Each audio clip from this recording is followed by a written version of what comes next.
హాళిని తాటకందుని యాగముగాచి హల్యబ్రోచి సీతాలలనన్వరించి రడదప్పిత రావణ కుంభకర్ణ ముఖ్యాలి వధించి రాజ్యమునయంబుగునేలిన రామచంద్ర భూపాలుడు రంగసాయి నను కావగలనుడు విచారమేతికిల్.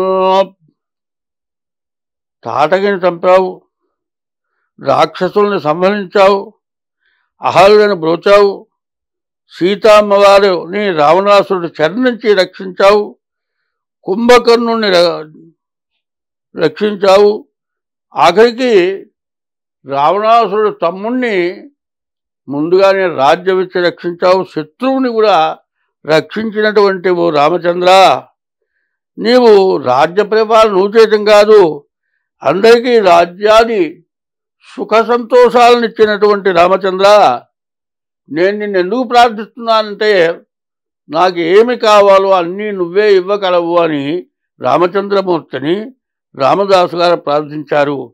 మరి 2024 మే నెల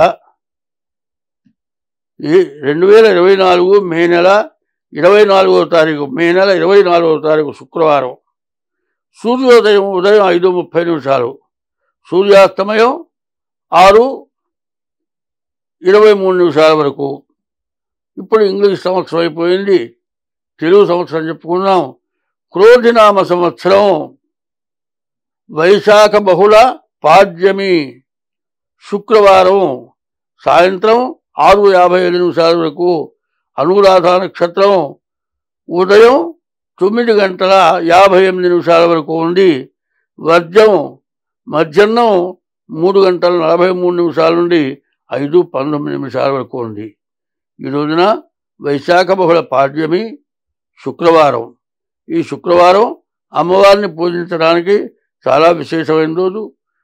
అనురాధ వెళ్ళిపోయి జ్యేష్ఠ వచ్చింది, అనురాధ నక్షత్రం కానీ జ్యేష్ఠ కానీ, మరి కుజుడు అంగారకుడికి ప్రీతైనటువంటి రోజు, అంగారకుడిని పూజించాలి. శుక్రవారం శుక్రుడిని పూజించాలి. మరి శుక్రుడిని అంగారకుడిని పూజించడం చాలా విశేషము. తర్వాత మీ ఇష్టదైవాన్ని కూడా పూజించడం చాలా విశేషము. కాబట్టి స్వస్తి.